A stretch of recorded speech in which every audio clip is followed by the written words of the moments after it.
hemos tenido ayer un problema de salud con uno de los conferencistas que se cayó y se quebró y lo tienen que intervenir quirúrgicamente. Así que eso ha hecho que el doctor Rabat no haya llegado muy temprano como llega siempre. Me voy a presentar sola. Soy la doctora Hurtado de Argentina. Soy médica ultrasonografista o ecografista, como le decimos allá, que hace unos años he incursionado en el tema de la emergencia. Y bueno, hay algunas cosas que hay que saber. Antes que nada, las gracias por invitarme y estar aquí. Vamos a hablar de ultrasonido en escenarios críticos. Esto es por ser muy chiquita. Del FAST a la BCD con ecografía. Supongo que todos han oído hablar del FAST. Aquí es donde yo vivo. Argentina, entre Azul y Olavarría. Miren la cantidad de rutas que tenemos allí. Así que sí o sí, tenemos un montón de experiencia en trauma. Contamos en el hospital no con una superaparatología, pero el concepto es que uno tiene que tener al menos un ecógrafo, no importa si es el mejor. Nosotros empezamos con este. Ahora los ecógrafos son cada vez más portátiles. Esto existe con cable y este que se conecta con Wi-Fi. O sea que no hay duda de la accesibilidad que da para un paciente que no se puede mover el hecho de poder verlo con ecografía. Entonces, el FAST empezó hace bastantes años. Es un protocolo. Eso es una cosa que hay que tener clarita con el FAST. El FAST es un protocolo. Focus Assessment with Sonography for Trauma. Y lo que busca el FAST es detectar líquido. La detección de líquido es en el bolsillo de Morrison, en la celda esplenorenal. Aquí están los cortes típicos del FAST, ¿verdad? Morrison, celda esplenorenal, pericárdico y Douglas. Así está descrito el protocolo. ¿Qué pasó? Cuando estamos mirando el Morrison o la celda esplenorenal, si subimos un poquitito, podemos ver si hay derrame pleural, que en caso de un trauma sería un hemotórax. Así empezó esto. Entonces se empezó a entrenar a la gente que trabaja en emergencia para que realizara este estudio. ¿Cuáles son las ventajas y cuáles son las desventajas del FAST? Las ventajas es que puede hacerse en 5 minutos con alguien medianamente entrenado al lado de la cama del paciente. No es invasivo, se puede repetir y la sensibilidad y la especificidad para la detección de líquido libre es equivalente a la tomografía y al lavado peritoneal diagnóstico. ¿Cuáles son las desventajas? La primera, sobre todo, es operador dependiente. Tiene que ser alguien que esté entrenado para poder detectarlo. Puede no identificar una injuria específica en un órgano, tiene muy pobres resultados para vísceras huecas y lesiones retroperitoneales, y la obesidad y el aire en el celular subcutáneo son un problema para la ecografía. Pero el principal escollo que tenemos es que es operador dependiente. Entonces, desde hace un tiempo, en la Argentina no tenemos sonographers, las ecografías las hacemos los médicos ultrasonografistas y o radiólogos, algunos ginecólogos, pero desde un tiempo empezamos a entrenar a los médicos de emergencias para que hagan esto. Es fundamental, la Argentina es muy extensa, si hay alguien que está, como digo yo, en el medio de la pampa húmeda, tiene una sola ambulancia, hay un choque con 4 personas, es fundamental para hacer el triage tener esto, aunque sea un conocimiento mínimo como para hacer un FAST, para ver a quién mando primero en la ambulancia. La velocidad de detección de líquido libre es importante porque si existe sangrado intraabdominal, el riesgo de muerte aumenta un 1% cada 3 minutos de demora en la intervención quirúrgica. Esto es una publicación del 2008 en la RESNA. Tenemos que tomar conciencia de esto, somos responsables de la hora de oro en el trauma. tenemos que recordar que el líquido ese que encontremos puede ser sangre, ascitis, orina o contenido intestinal, y en mujeres a veces puede ser por la ovulación. Si tenemos mucha duda, y hay, lo primero es, uno tiene que correlacionar con el cuadro clínico. Si yo tengo el abdomen lleno de líquido y el paciente no está chocado, es poco probable que sea sangre. Igual ante cualquier duda, jeringa, aspiro y me fijo. Pero es incorporar la ecografía al triage, fundamentalmente del trauma. Volvemos a recordar los cortes. Esto se hace bastante, por lo menos en Argentina, pero en casi todos los sitios donde hay radiólogos de guardia. En pocos lugares lo hacen los emergenciólogos. Todavía no tenemos la costumbre de que lo hagan. Entonces, recordar que es un protocolo que se hace para responder a una pregunta simple, que se contesta con sí o no. Nosotros hacemos la ecografía y decimos, ¿tiene líquido libre? ¿Sí o no? ¿Dónde? Intraperitoneal, en pericardio, en pleura. ¿Tiene una injuria específica en algún órgano? ¿Sí o no la veo? Y recordar que la ecografía confirma y no descarta la presencia de líquido libre. Si vemos el líquido libre, está. Si no lo vemos y de repente el paciente vemos que tiene signos de hipovolemia, el líquido puede que esté en otro lado. Por ejemplo, si el sangrado es pelviano, no lo vamos a ver, porque el FAST detecta líquido libre intraperitoneal. Entonces, nuestros fantasmas son siempre las fracturas de pelvis, porque si hay líquido libre no lo podemos ver. ¿Sí? Y lo que hay que hacer después, si cambia el estado del paciente, es repetir el estudio, que si el sangrado es intraperitoneal o pleural, nos va a ayudar. Y mientras tanto, no es que se esté negando el rol de la tomografía, ni mucho menos. Para la injuria específica del órgano, el gold standard sigue siendo la tomografía. Pero hay lugares que no tienen tomógrafo. Y para hacer una tomografía al paciente hay que trasladarlo. Entonces, al principio del trauma, cuando llega el enfermo al shock room, la ecografía es el método de elección. Y ahí es donde tiene que haber por lo menos una persona entrenada como para detectar eso. Pero no solamente una persona entrenada, tiene que estar en la mente de los que están allí qué es lo que hay que hacer y cómo hay que hacerlo. Y qué información va a dar la ecografía. Bueno, empezar a usar la ecografía así fue la punta del iceberg. La ecografía salió del consultorio del radiólogo y del ecografista y se fue a la trinchera. Y de repente la gente que lo empezó a usar se dio cuenta que se podía usar para muchas otras cosas. También en el concepto de la medicina de urgencias.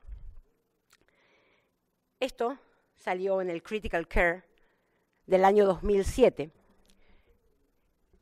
escrito por Luca Neri, Enrico Storti y Daniel Lichtenstein, que hablan de un currículum ecográfico para la medicina de emergencias. Es un paper que les aconsejo muchísimo que lean, por eso le puse ahí está libre, se puede bajar en internet, buscándolo con el título. Y el planteo que ellos hacen allí es lo que yo hoy les voy a explicar y es lo que estamos tratando de hacer. Es una cosa que hay que incorporarla de a poco, porque cuesta mucho mover una estructura que ya está así, que la ecografía la hace el radiólogo, que nadie más que el radiólogo o el ultrasonografista puede hacer la ecografía. Esta es una ecografía distinta, no es una ecografía de consultorio, no es una ecografía de chequeo, es una ecografía en la zona caliente, donde hay que ver si ese paciente se puede descompensar y tratar de verlo antes de que se descompense del todo y que me dé más tiempo para tratarlo. Bueno, la idea entonces es que el ultrasonido se transformó en el estetoscopio. Porque aquí surgen cosas como, pero yo no soy especialista, yo no puedo hacer ecografía. Tú no puedes informar una ecografía, pero así como nadie te pide que seas cardiólogo para mirar el electrocardiograma o la placa que sacas en la guardia, tampoco tienes que tener nada más que tu criterio para mirar lo que está pasando y que te ayude a tomar decisiones. No se lo van a informar a nadie, solamente vamos a fijarnos qué está pasando para poder intervenir y tratar a ese paciente. Entonces, esto es un cambio de paradigma. Lo que nosotros vamos a hacer es una evaluación visual y respondiéndonos a preguntas como la de hoy. ¿Tiene líquido libre? ¿Sí o no? El resto no importa. Después, más adelante, dice, ay, mira, tiene una piedra en la vesícula, un quiste allá. Pero no es para lo que estamos haciendo el estudio. El estudio lo estamos haciendo para, en el momento de emergencia, poder ayudar con el tratamiento. Entonces dijimos que es un cambio de paradigma. La evaluación que se hace es visual. Entonces, el concepto de ultrasonido en emergencia ha cambiado a ultrasonido en escenarios críticos. Vamos viendo ese iceberg. Realizado en el point of care o punto de cuidado. Y los escenarios son no solamente los departamentos de emergencia, que fue como empezó esto, y las unidades de cuidado intensivo, sino que se extiende a la asistencia prehospitalaria, a los ambientes austeros. Hay lugares que con lo único que se puede llegar es con un ecógrafo. En las operaciones tácticas, en las zonas de desastre o en las misiones humanitarias. En todos esos lugares es lo que se considera un escenario crítico. Entonces, ¿qué característica tiene el ultrasonido realizado en escenarios críticos? Tiene características puntuales que son las siguientes. Primero, que es realizado por el médico que está a cargo del paciente. Segundo, realizado en un escenario crítico. ¿Qué quiere decir? No hay tiempo y o no hay recursos. O sea que es una situación límite. La tercera es que solamente se hace, no me voy a cansar de repetir, para obtener respuestas simples a preguntas simples surgidas durante la evolución clínica. ¿Sí o no? Nada más. Yo estoy buscando esto, ¿lo tiene o no lo tiene? No es que me voy a poner a investigar a ver qué encuentro. Y se extiende a los problemas de cada región, que excede por ahí el tiempo que yo tengo para esta charla, pero lo que les voy a dar es un panorama para que empiecen a ver todas las cosas que se pueden hacer. Es simple y es rápido y tiene un alto impacto diagnóstico y terapéutico. Entonces, no es lo mismo el ultrasonido convencional que el ultrasonido en un escenario crítico. Entonces esto, como todo lo que sucede en un ambiente así con mucho estrés, uno ya lo tiene que tener pensado, porque es imposible razonar esto en el medio de una hecatombe, cuando vienen 4 o 5 accidentados. Entonces, todos conocerán los protocolos del ATLS. Entonces, lo que hace esto es seguir el ATLS con ultrasonido. Entonces, primero la vía aérea, después la respiración, circulación y lo que llamamos disability, que es, podemos ver en el cuello varias cosas que ahora les voy a mostrar. Segundo, la respiración. Tendríamos que chequear el pulmón y las venas. La circulación, corazón y abdomen. Para disability, el sistema nervioso central. Y el AE, que es el exposure, es lo que queda de la cabeza a los pies. Volvemos a recordar el FAST, con sus 4 cortes básicos y la punta del iceberg. Entonces estamos buscando solamente aquí. Y ahora lo vamos a extender. Y vamos a quedar así. Esto es todo lo que podemos hacer con ecografía y no se asusten, porque cuando terminemos de hablar vamos a poder repasar cada una de estas cosas y no es tan terrible. Entonces vamos a pasar de este protocolo, que es el protocolo para el trauma tóraco-abdominal, a este protocolo que no es solamente para el trauma, sino que también se puede aplicar en las unidades de terapia intensiva. Entonces, esta es la propuesta de Lichtenstein-Stortineri, A, B, C, D, E, con eco. Y seguimos en la resucitación y después, cuando hay que hacer procedimientos para el seguimiento o para el seguimiento del tratamiento. Por ejemplo, si tengo que poner un tubo pleural, lo voy a poner guiado por ecografía y voy a poder chequear con ecografía si está drenando bien y o si hice un neumotórax. Entonces, Ultrasonido cervical. Vía aérea. Vemos que es importante si tenemos lesiones en el cuello, si la tráquea está centrada, cosas que podemos ver con el ultrasonido, mientras esperamos la vía aérea. Y una cosa que por ahí no es muy usual, pero que siempre lo que nos ha pasado con esto de la ecografía de emergencia es que hay cosas que siempre estuvieron ahí y nunca lo vimos y nunca usábamos la ecografía para eso. Es como revelaciones. Por ejemplo, cuando nosotros hacemos una ecografía de tiroides en el cuello, aquí siempre está el esófago. Siempre lo vemos, ¿verdad? Está aquí. Sabemos que esto es la tráquea y que este es el aire que produce aquí este artefacto. ¿Se ve bien? ¿Quieren que se ve bien la imagen? Bueno, nosotros sabemos que acá hay aire y que ese aire nos da un cono de sombra posterior. ¿Por qué? Porque eso es la tráquea. Entonces, la vemos por el artefacto y sabemos si está centrada o no está centrada. Pero prestémosle la atención a esto, que es el esófago, que lo vemos siempre ahí. Y si anda el video, ¿lo ven allí? ¿Sí? Ahí está, y se ve mejor. Eso es fundamental. Cuando alguien está intubando, ¿por qué vamos a esperar a hacer la prueba en el estómago a ver si estoy en la vía correcta?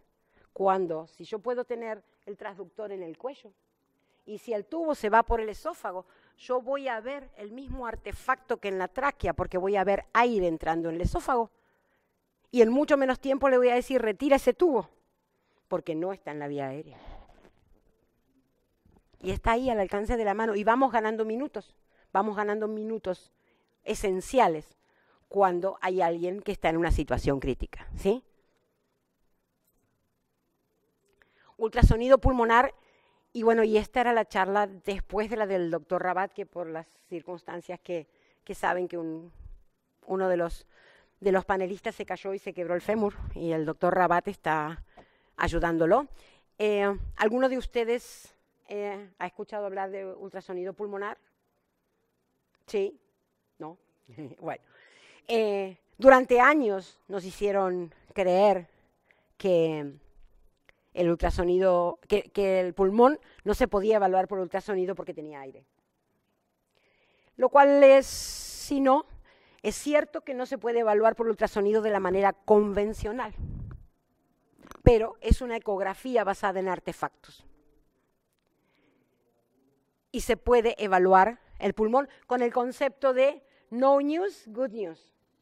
Si no veo nada, quiere decir que está todo bien. Cuando algo está mal, lo puedo ver. Por ejemplo, sabemos que la ecografía siempre ha sido buenísima para el líquido. ¿Tengo derrame pleural? Sí o no, se ve. El líquido siempre se va hacia atrás.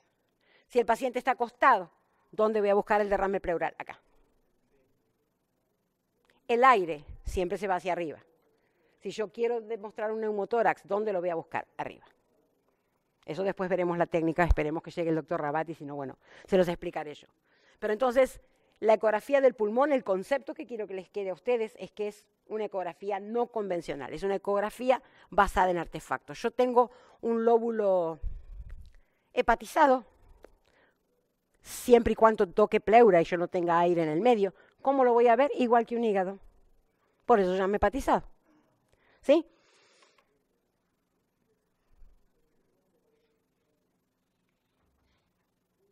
Esto es, bueno, ya les digo, es lo que se llama, es el neumotórax. El neumotórax, ya les dije que se investiga aquí con un transductor lineal. Y lo que vemos, disculpen, perdón. Lo que vemos es, ahora se los voy a mostrar en la película, esto es lo que llamamos el sliding, que es lo mismo que nosotros escuchamos Con el ecógrafo vemos como una cortina. ¿Qué pasa? Cuando hay un neumotórax, como hay aire entre las dos pleuras, ahí yo no voy a ver el sliding, así como no voy a escuchar. Entonces es un poco también correlacionarlo con la clínica, ¿sí? Pero bueno, esto no... en todo caso lo vemos después con pulmón. Eso es el B. C, el ultrasonido cardíaco. Y no es ser cardiólogo, es ver, estamos acostumbrados a tomar el pulso, pero si hay una parada con actividad eléctrica, ¿qué mejor que el ecógrafo para ver que está parado? Lo vemos que no late. Entonces ahí podemos diferenciar la actividad eléctrica sin pulso. Entonces hay cosas que son muy fáciles y todo visual. Si hay una diferencia en que el corazón no se contrae muy bien, uno más o menos, una vez que se acostumbra a ver lo normal, lo ve. Y son todas esas cosas que en la urgencia, y sobre todo si hay un taponamiento cardíaco, que volvemos al FAST, ¿qué voy a buscar yo en el corazón? Primero si hay un derrame pericárdico. Después, medianamente, si está parado, lo voy a ver, aunque tenga la actividad eléctrica, porque el ecógrafo no se mueve, no se mueve.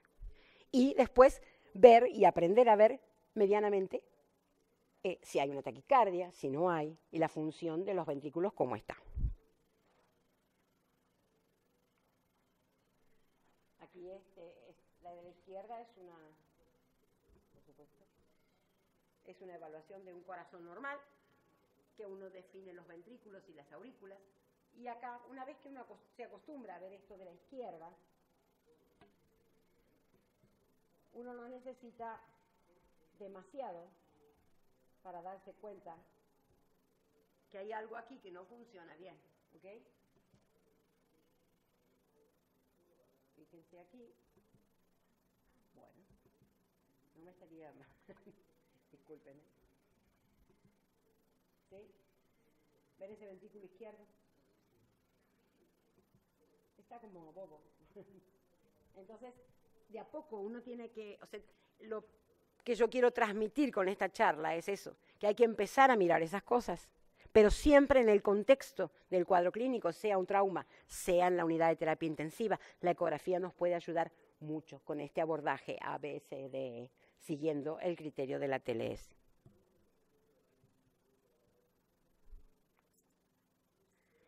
Ultrasonido vascular.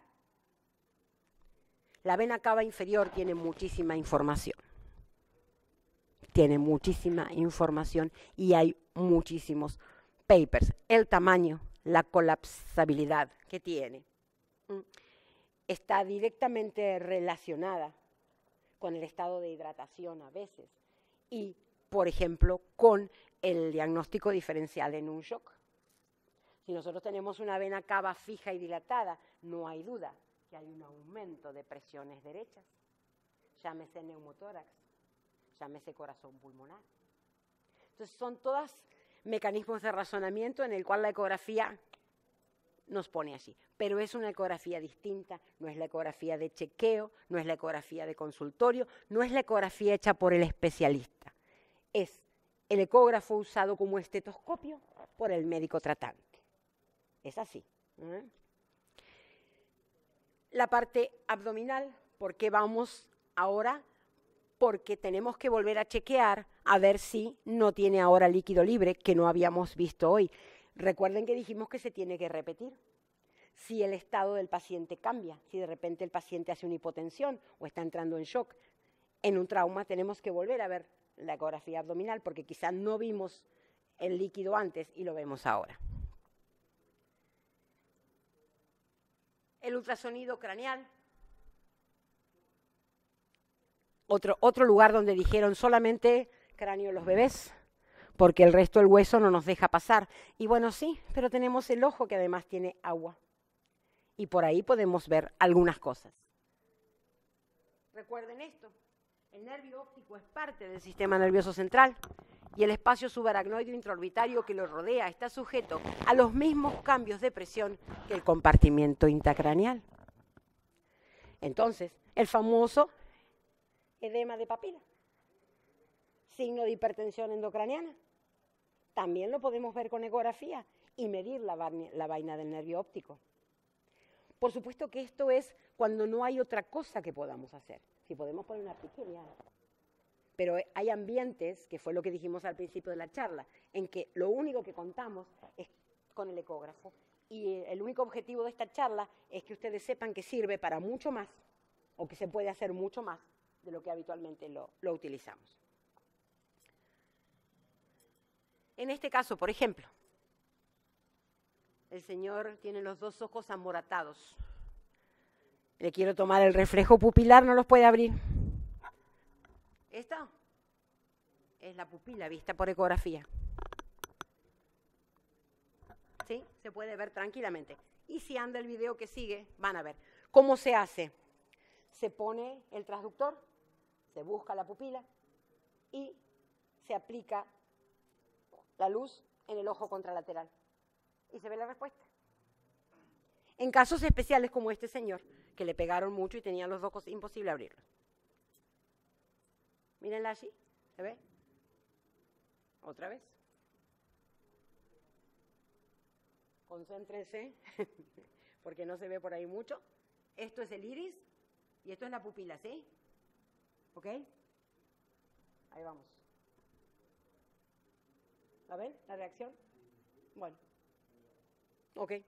Esa es una de las cosas para las que se puede usar.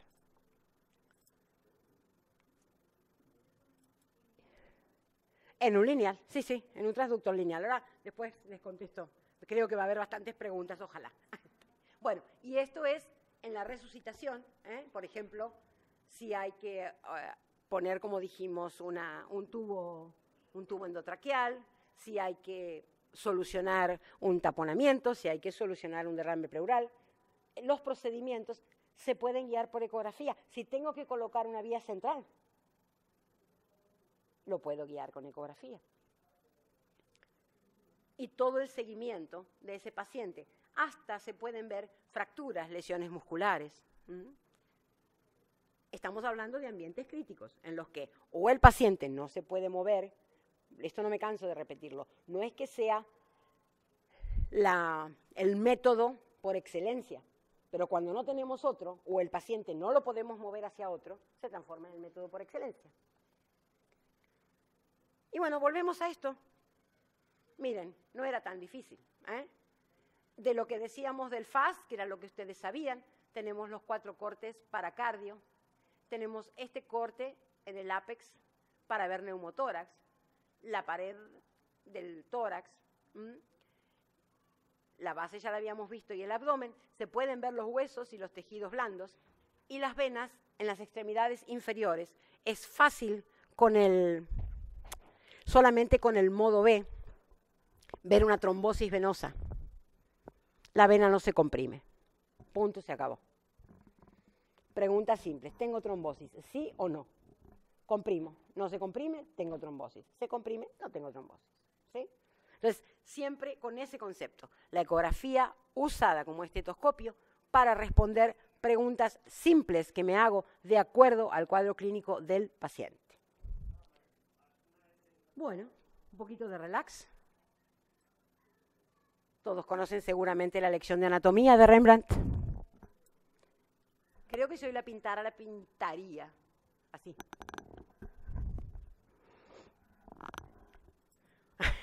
Hemos evolucionado un poco. No, pero esto es en serio para resaltar la importancia que tiene hoy por hoy la anatomía. Y es un compromiso nuestro entrenarnos y entrenar a las generaciones que vienen. De hecho, en muchas universidades, incluida en las que yo estoy, empezamos, o sea, si la ecografía es una habilidad técnica, ¿por qué vamos a esperar hasta tanto para enseñarla? ¿Por qué no la enseñamos antes? Entonces, se está enseñando anatomía con ecografía. Entonces, los estudiantes, desde el principio, se familiarizan con el método y aprenden a ver cosas que de otra manera no verían, porque esta es una de mis favoritas que me quedo ahí en el medio. La gente solamente ve lo que está preparada para ver. Y esto es una demostración, porque incluso yo que tengo como 30 años de ecografista, nunca se me había ocurrido mirar el esófago, mirar la pupila.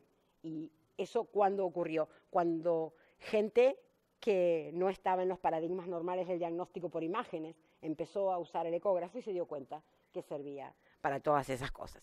Así que bueno, estamos ante un gran desafío. No tenía tiempo para demasiado contenido teórico, pero bueno, por lo menos espero haberles encendido la llama. Muchísimas gracias.